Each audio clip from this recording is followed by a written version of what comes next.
जय हिंद दोस्तों, आपका स्वागत है आपके अपने पसंदीदा चैनल स्टडी एंड अपडेट्स में।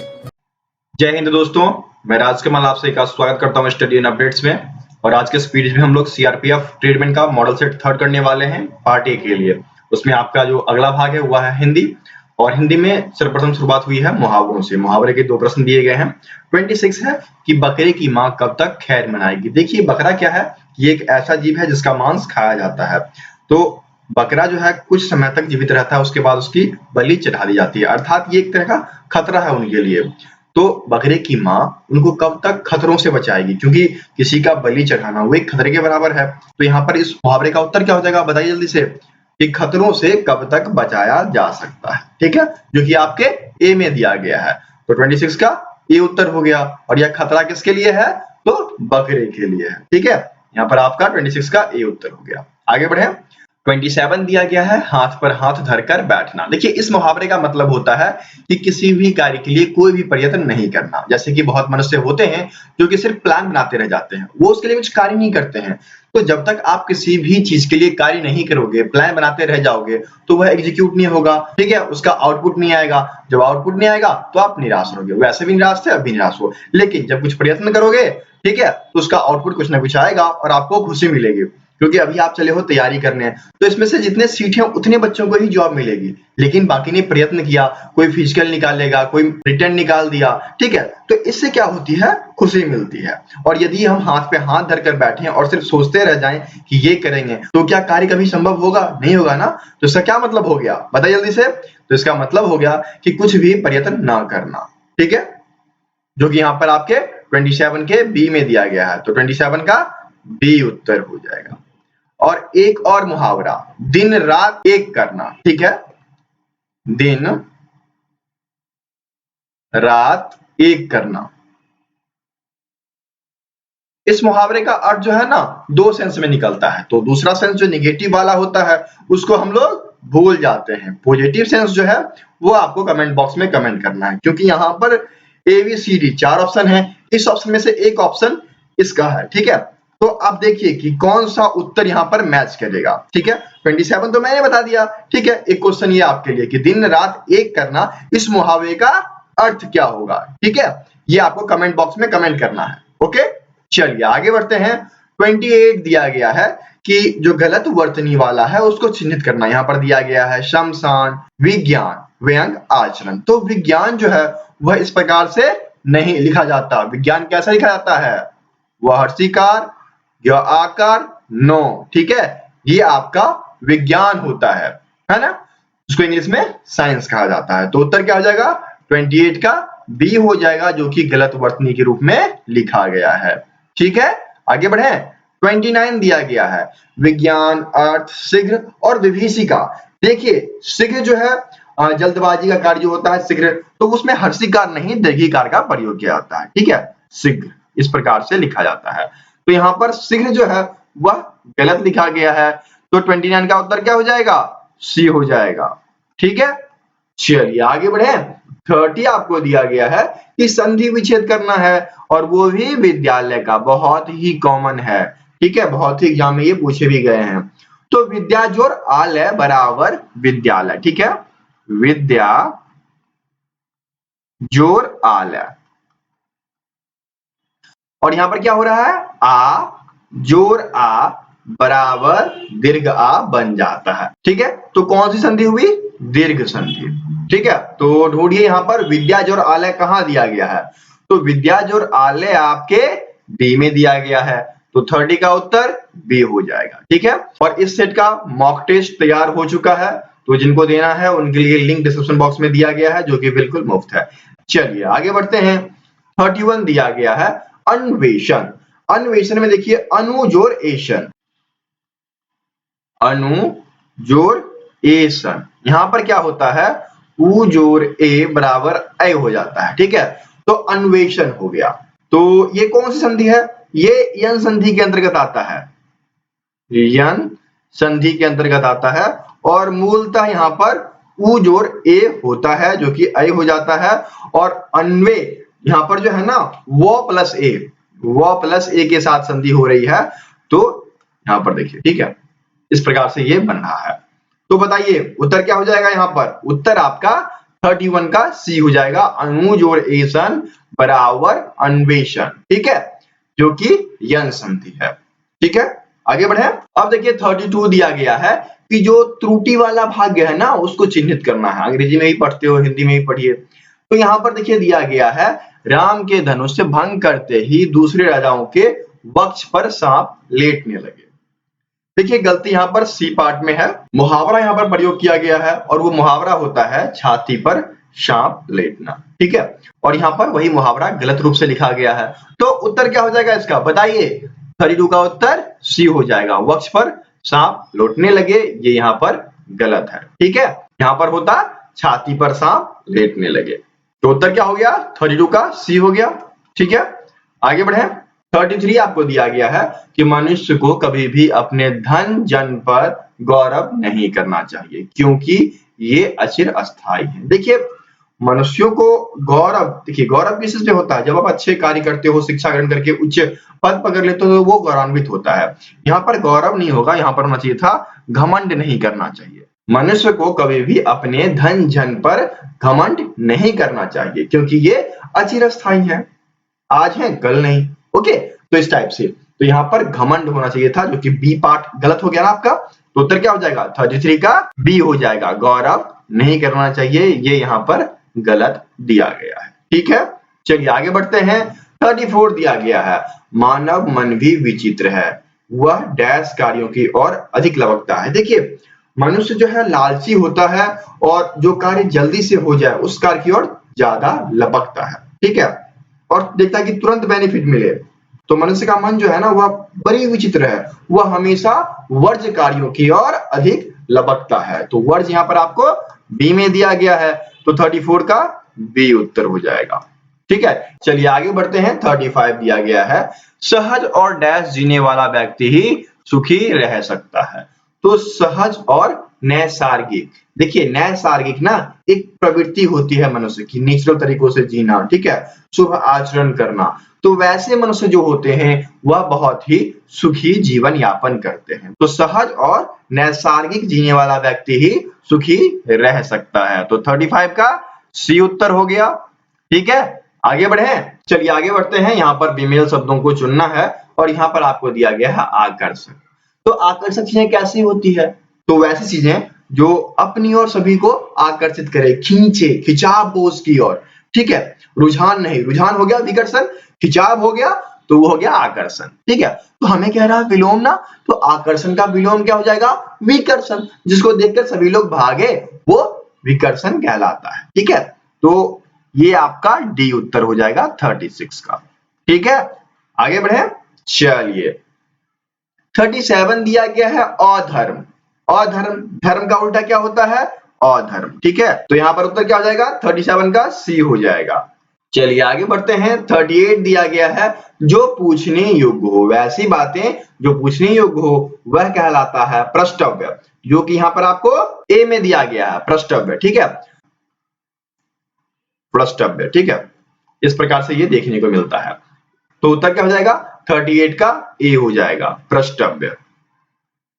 चलिए आगे बढ़ते हैं। 39 दिया गया है, जिसकी भुजाएं घुटनों तक लंबी हो। देखिए जिसकी भुजाएं घुटनों तक लंबी होती है उसको अजान बाहु कहा जाता है, जो कि यहाँ पर डी में दिया गया है। तो 39 का उत्तर क्या हो जाएगा?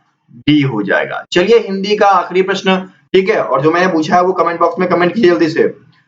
40 दिया गया है, थैले में क्या रखा है? वाक्य में प्रयुक्त क्या शब्द जो है इसमें कौन सा सर्वनाम है? ये क्या जो है वह एक प्रश्नवाचक है, ये प्रश्न एनालाइज करता है कि इसमें क्या है, कौन सा सामान है ना। तो ये प्रश्नवाचक चीजें हो गई, क्या, कैसे, क्यों, ये सब चीजें, ठीक है। तो क्या हो जाएगा उत्तर आपका? 40 का उत्तर बी हो जाएगा, प्रश्नवाचक, ठीक है। तो आपका हिंदी जो है यहाँ पर समाप्त होता है, ठीक है। अब चलते हैं जीके की ओर। दोस्तों यदि आपको सीआरपीएफ का पार्ट वाइज पीडीएफ, जैसे आप लोग कमेंट करते हो कि आपको चाहिए जीके, हिंदी, रीजनिंग, तो आप स्टडी एंड अपडेट्स के पीडीएफ एपिसोड पे आओ, वहां पे आप सीआरपीएफ सर्च मारो, ठीक है। सीआरपीएफ सर्च मारोगे सारी पीडीएफ खोल के चली आएगी।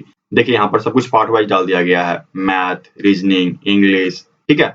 जिसे मन करे ओपन कीजिए, उसे आप देख सकते हैं कि उसके अंतर्गत क्या क्या दिया गया है। यहाँ पे आपको सभी डिटेल्स दी जाती है, आप आराम से देख सकते हैं कि इसमें क्या कंटेंट दिया गया है, ठीक है। और उसके बाद पीडीएफ का डेमो भी आप देख सकते हैं कि किस प्रकार की पीडीएफ यहाँ पे बनी हुई है, ठीक है। तो सारी डिटेल्स आपको यहाँ पर इजिली अवेलेबल करा दी गई है।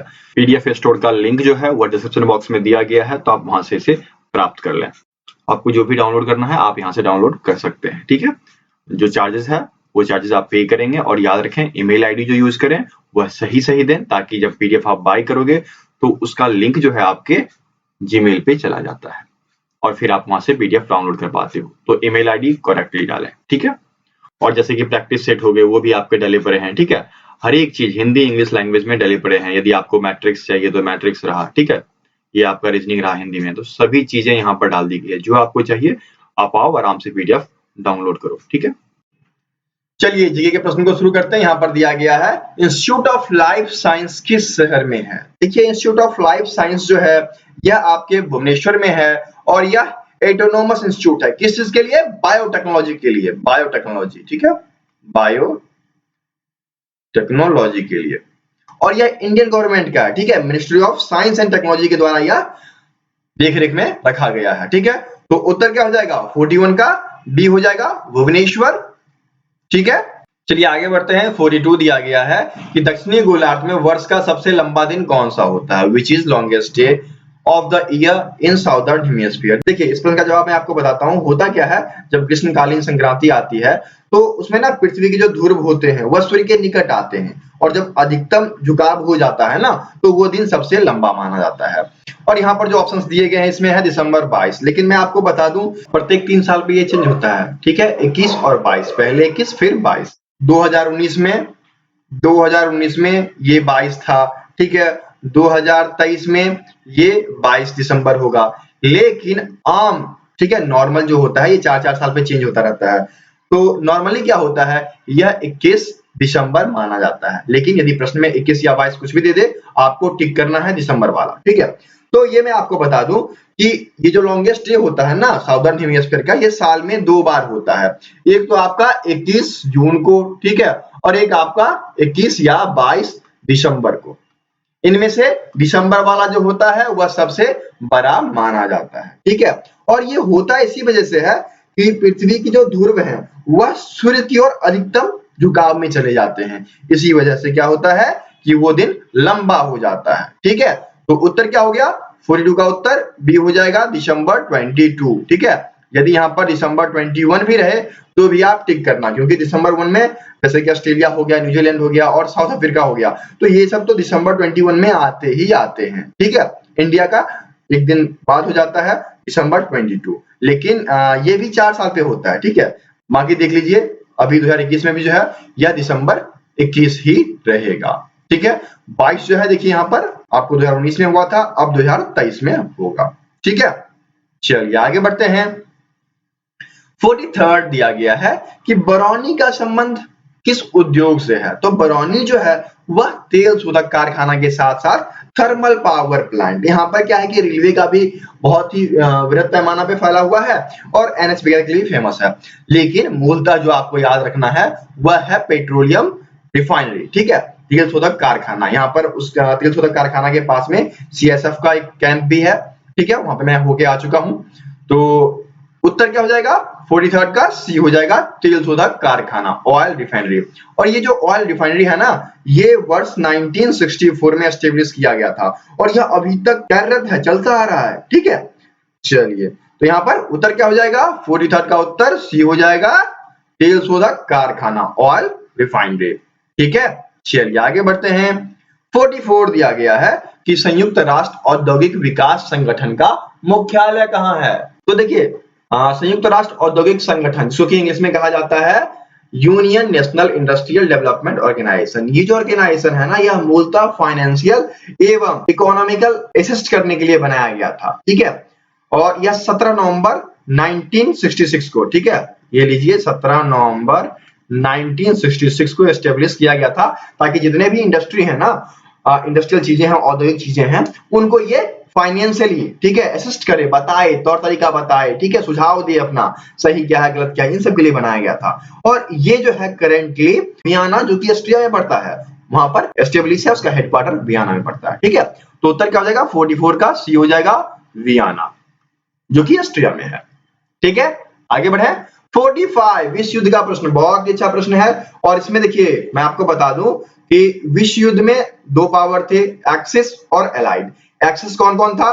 तो जर्मनी था एक्सिस में, ठीक है, इटली था, जापान था, ठीक है, ये तीन जो थे ये एक्सिस पावर थे, और फ्रांस, ठीक है, इनके साथ साथ रसिया भी आ गया। ठीक है, तो नेक्स्ट हो जाएगा रशियन इंपायर, रशियन इंपायर। उसके बाद देख लीजिएगा ग्रेट ब्रिटेन, ग्रेट ब्रिटेन और ब्रिटिश एम्पायर। ये सभी किसमें आते हैं? ये एलाइड पावर में आते हैं, एलाइड पावर। ठीक है, जो एक्सेस के विपरीत वो एलाइड पावर में आ गए। तो प्रश्न में क्या पूछा गया कि द्वितीय विश्व युद्ध में कौन सा देश एक्सेस पावर का भाग नहीं था? तो बताइए उत्तर क्या हो जाएगा? डी हो जाएगा ना। फ्रांस किसका हिस्सा था? तो वह एलाइड पावर का हिस्सा था, इसलिए उत्तर आपका 45 का डी हो गया। ठीक है, आगे बढ़े। 46 दिया गया है, भारतीय संविधान के किस भाग में स्पष्ट रूप से घोषणा की गई है कि भारत एक धर्मनिरपेक्ष राष्ट्र है? Which part of Indian Constitution has clearly declared that India is a secular nation? देखिए सेकुलर नेशन की जो बातचीत है ना वो 1976 जब 40वां संशोधन किया गया था ना तब आया। ठीक है, और ये भारत के संविधान के प्रस्तावना में वर्णित की गई है। ठीक है, तो देखिए ढूंढिए प्रस्तावना वाला, संविधान की प्रस्तावना, पेरेंबल टू कॉन्स्टिट्यूशन, जो कि आपके बी में दिया गया है। तो उत्तर हो जाएगा 46 का बी। ठीक है, भारत के संविधान की प्रस्तावना में ये चीजें 1976 में जब 40वां संशोधन हुआ था तब वर्णित की गई थी। ठीक है, आगे बढ़े।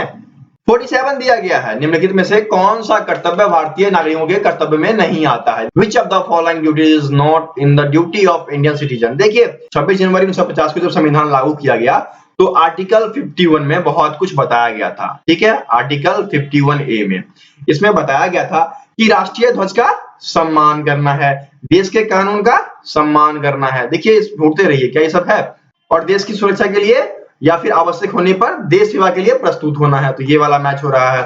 ठीक है, और फिर कहा गया था कि सार्वजनिक संपत्ति की सुरक्षा करना है, हिंसा का त्याग करना है। बिल्कुल सी वाला भी ऑप्शन आ गया। उसके बाद क्या कहा गया कि ईमानदारी के साथ कार्य करना है और करों का जो इनकम टैक्स है उसका भुगतान करना है। ठीक है, और प्राकृतिक वातावरण में सुधार, जो कि यहाँ पर बी में दिया गया है, इस पे ध्यान देना है, भाईचारा बनाए रखना है। ठीक है, एवं एक और दिया गया है कि जो भी महान पुरुष हमारे आजादी के लिए लड़े तो उनके आदर्शों का पालन करना है। ठीक है, उनका सम्मान करना है, उनके मूल का सम्मान करना है। तो ये सब चीजें तो आ गई, लेकिन डी वाला ऑप्शन है कि सत्तारूढ़ राजनीतिक दल का समर्थन करना है, ये तो है ही नहीं, है ना। तो ये हमारे कर्तव्यों में नहीं आता। तो उत्तर क्या हो जाएगा? 47 का डी हो जाएगा। ठीक है, चलिए मॉक टेस्ट तैयार है, लिंक डिस्क्रिप्शन बॉक्स में है, तो जाइए मॉक टेस्ट दीजिए। ठीक है, चलिए आगे बढ़ते हैं। 48 दिया गया है, निम्नलिखित में से कौन राष्ट्रीय विकास परिषद के अंग नहीं है? National development council. देखिए नेशनल डेवलपमेंट काउंसिल जो है वह 1952 में एस्टेब्लिश किया गया था, और इसके फर्स्ट चेयरपर्सन जो है वह जवाहरलाल नेहरू बने थे। इसमें क्या हुआ था कि चीफ मिनिस्टर और स्टेट्स के जितने भी मेंबर हैं उनको ये दिया गया था, लेकिन वहीं पर कैबिनेट मिनिस्ट्री जो है इसमें जो आते हैं उनको ये अधिकार नहीं दिया गया। उसके साथ साथ यूटी, यूनियन टेरिटरी, ठीक है, इनको भी इसमें शामिल होने का अधिकार नहीं दिया गया था। तो कैबिनेट जो मंत्री बन चुके हैं उनको अधिकार नहीं था। तो ढूंढिए इसमें से कि निम्नलिखित में से कौन से राष्ट्रीय विकास परिषद के अंग नहीं है। तो राज्य का मुख्यमंत्री होगा, ठीक है, राज्यपाल नहीं होगा, ठीक है, क्योंकि ये कैबिनेट में चले आते हैं। प्रधानमंत्री तो हेड ही है, तो ये आएंगे, और योजना आयोग के सदस्य ये भी आएंगे। ठीक है, तो ये सब तो आते हैं, लेकिन राज्य का राज्यपाल जो है वह नेशनल डेवलपमेंट काउंसिल का हिस्सेदार नहीं है। ठीक है, यहाँ पर देखिए विकास 2 बार लिख दिया गया। ठीक है, चलिए मैं इसको एडिट कर देता हूं। ये लीजिए विकास परिषद, ये एक बार ही आना चाहिए। ठीक है, तो उत्तर क्या हो गया आपका? 48 का बी हो जाएगा कि राज्यों के राज्यपाल जो हैं वह राष्ट्रीय विकास परिषद के अंग नहीं होते हैं। ठीक है, चलिए आगे बढ़े। 49 दिया गया है, राज्यसभा के सदस्यों का कार्यकाल, टेन्योर कितना होता है? टेन्योर देखिए इनका 6 वर्ष का होता है, और प्रत्येक 2 वर्ष में 1/3 लोगों की छटनी होती है, और इसमें से 12 सीटें जो हैं वह राष्ट्रपति के द्वारा मनोनीत किए जाते हैं। ये सब चीजें मैं कई बार डिस्कस कर चुका हूं, तो अभी मैं इसको स्किप करता हूं। ठीक है, तो उत्तर क्या हो जाएगा 49 का सी हो जाएगा। जो नई नई चीजें हैं उनको बताने में ज्यादा मजा आता है। चलिए आगे बढ़ता हूं। 50 दिया गया है कि निम्नलिखित में से किस संगठन ने सती प्रथा पर रोक लगाने के लिए कार्य किया था। देखिए सती प्रथा, ब्रह्म समाज है ना। सती प्रथा जब भी सुनते हो ना तो उससे आपको याद आता होगा कौन, फाउंडर ऑफ ब्रह्म समाज जो कि राजा राम मोहन राय थे। राजा राम मोहन राय ने 1829 में प्रोटेस्ट वगैरह किया था ताकि सती प्रथा को रोका जाए। और उसके बाद अंग्रेज जब आए तो उन्होंने कुछ रूल्स बना दिए। और जैसे कि 1856 में उन्होंने रूल बना दिया कि विडो शादी कर सकती हैं, विधवाएं जो हैं वह दोबारा शादी कर सकती हैं। फिर इस पे 1870 में एक एक्ट आया, फिर 1891 में एक्ट आया, और उसके बाद हमारे इंडियन गवर्नमेंट जो है उन्होंने 1987 में एक एक्ट लाया विडो को प्रिवेंट करने के लिए, ठीक है, और सती को फिनिश करने के लिए। तो ये सभी चीजें आपको जाननी है, इंडियन गवर्नमेंट भी लाई और अंग्रेजों ने भी लाया ताकि विडो शादी वादी कर सके। और इस कार्य के जो हेड माने जाते हैं वह ब्रह्म समाज के संस्थापक राजा राम मोहन राय माने जाते हैं। ठीक है, तो उत्तर क्या हो गया 50 का ए हो जाएगा ब्रह्म समाज। ठीक है, तो इस प्रकार से आपके जीके एवं हिंदी समाप्त होते हैं। 50 प्रश्न आपके पूरे हो गए। Set third complete. अब आपका अगला सेट 4 आएगा जिसमें कि ट्रेड के प्रश्न भी आएंगे। तो चलिए मिलते हैं दूसरी वीडियो में, तब तक के लिए जय हिंद।